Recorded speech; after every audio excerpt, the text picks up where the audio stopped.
Scarlett. Hi, Shan. So let's talk about the time that your child will have a fever, Yes. running a temperature. I think mummies are always very worried about that. Extremely worried because when your child is burning up, there's a lot of fear and anxiety. And actually, I just want to share there's a book by Louise Hay, or in fact, you can go online. She talks about emotions and what happens to us, these ease in our body because of our emotions. And one of the things that I find as a healer is that fever comes about a lot of times when either the child or the people around the child is angry. Oh, really? Yes. Wow. Yeah. That's Yeah. something very different. So that is something maybe you want to watch out for. But on top of that, I think today we also want to talk about essential oils Yeah. and how can we use essential oils to manage fevers when it do arise. You know that okay, so in medical terms or in physical terms, Yeah. when a person have fever, it's actually a mechanism the body just have. It's a defense mechanism where they will fight against maybe bacterial infection or virus infection and all that, right? So fever is actually a good thing. Yes. Just that you don't want it to be too high that it can be damaging, right? Yeah. So fever is required to just burn off all these germs. Yes. And if we artificially bring it down too fast, then the body doesn't like it, isn't it? So what we can do is, I love to use peppermint, or anything that has a bit of minty, mint Components. Yeah, I find lavender also very helpful. Oh yeah. Lavender is known to break fever. Yeah, but anything with mint could be peppermint, spearmint,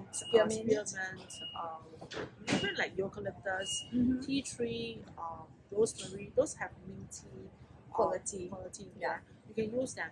And what I like to do is dilute them and then just apply onto the back, or on the lymph node areas, like under the arm, around the groin area. These are the places that host our feet. You can just apply them every 1 or 2 hours, just to bring down temperature. It's much like sponging. Yeah. Some people actually put it in water and then just sponge the child with that also. So it has to be heavily diluted. Yes. I would suppose, because if you're dealing with children, you always have to dilute. Yeah, especially when we have minty component to the oils, and then if we have especially like cold water, right? I think it adds the sizzle even more. Correct. But usually sponging we try to do with warm water, not like ice water. Yeah. Right? It shocks the system. Yes. Right? The idea is to keep the temperature not too high to be damaging. Yeah. So you want the heat there to really help the child fight. And I realized that when you do that, usually children are still very active.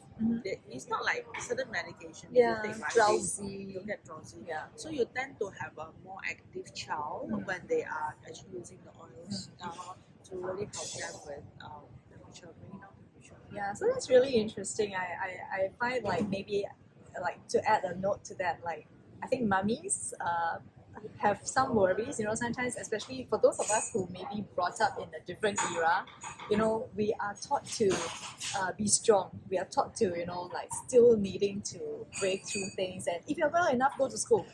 Oh yeah, no. Right? I really don't think. I find that if we start using oils and we observe that our child seem to be okay, but actually they're not really well yet. They still need rest. They still need, to be at home and just allow them that time to heal. Usually with fever, we want to have a lot of fluids and resting time. Yeah. Because body just requires to fight. But of course, make sure you know what's wrong. If it is just a common cold, then it's fine. Right? Yeah.